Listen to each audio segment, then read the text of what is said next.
ये रकम उससे दुगनी है। मगर मैं पागल ही हूंगा जो कुफे की हुकूमत की कुर्सी को 70,000 दीनार के बदले बेच डालूं। मर्जी है आपकी, चाहे तो ना बेचे। अगर ना बेचूं तो क्या करोगे? मैं तो एक मजबूर सिपाही हूं, अगर ना बेचेंगे तो आपको मुख्तार से लड़ना होगा। अगर चाहें तो इसकी फौज की एक झलक देख सकते हैं। वो सब ऐसे जंगजू हैं कि मुझ जैसे लोग उनके मुकाबले में है ही चाहिए।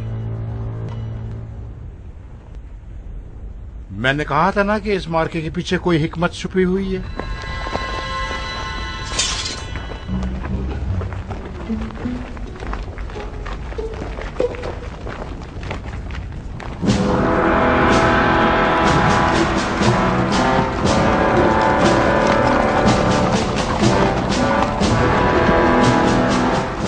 ज़ाहिरन मुख्तार से सौदा करने के अलावा और कोई चारा नहीं।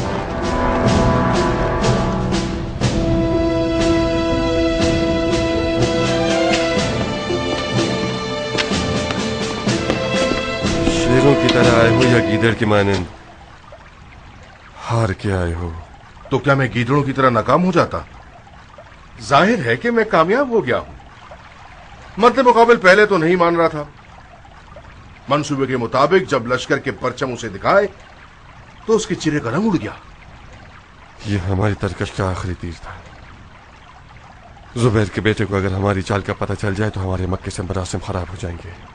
बिलाखिर उसे खबर तो जरूर पहुंचेगी। मुझे उम्मीद है कि इब्न जुबैर को खबर मिलने से पहले इब्राहिम इब्न जियाद का काम तमाम कर चुका होगा। मेरे ख्याल से अगर तुम इन 70,000 दीनार को इब्राहिम के लश्कर पर खर्च कर देते तो जल्दी मकसद तक पहुंच जाते। इब्राहिम को दीनार नहीं चाहिए ज़ायदा, उसे वक्त चाहिए।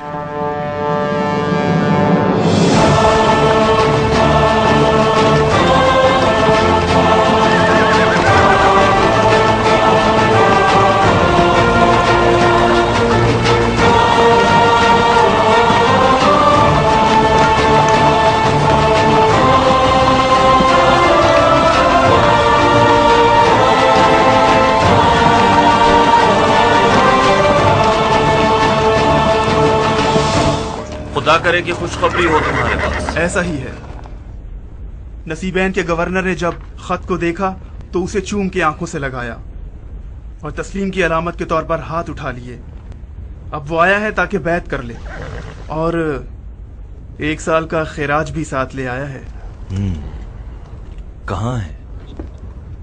उन टीलों के पीछे है। मैं जल्दी आ गया ताकि इत्तला दे दूं। इब्ने लुगैत, जी अमीर। आप लोग यहीं रुकिए। सिपाही कुछ सुकून का सांस ले लेंगे। मैं गवर्नर से मुलाकात के लिए जा रहा हूं। जी अमीर।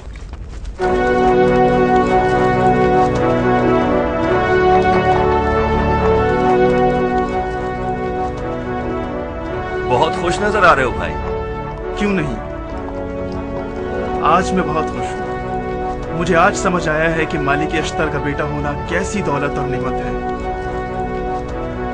नूर बरसे आपकी कब्र पर बाबा।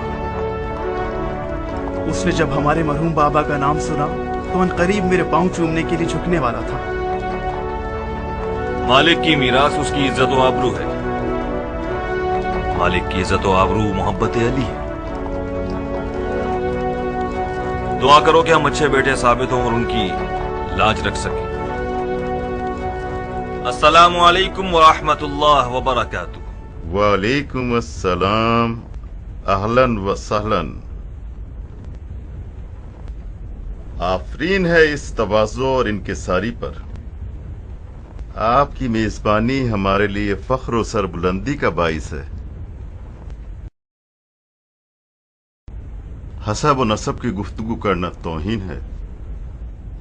आपके मरहूम वालिद दुनिया जहां की इंसानियत के लिए बाइस फख्र थे। अगर सूरज भी मालिक अश्तर का नाम सुनकर सर खम ना करे तो उसने जसारत की है। हम तो फिर खाक के जर्रे हैं। ये एक नाचीज सा तोहफा है नसीबैन के लोगों की जानिब से। ये सालाना खिराज है जो आज से पहले शाम के गासिब हुकूमत को पेश करना पड़ता था।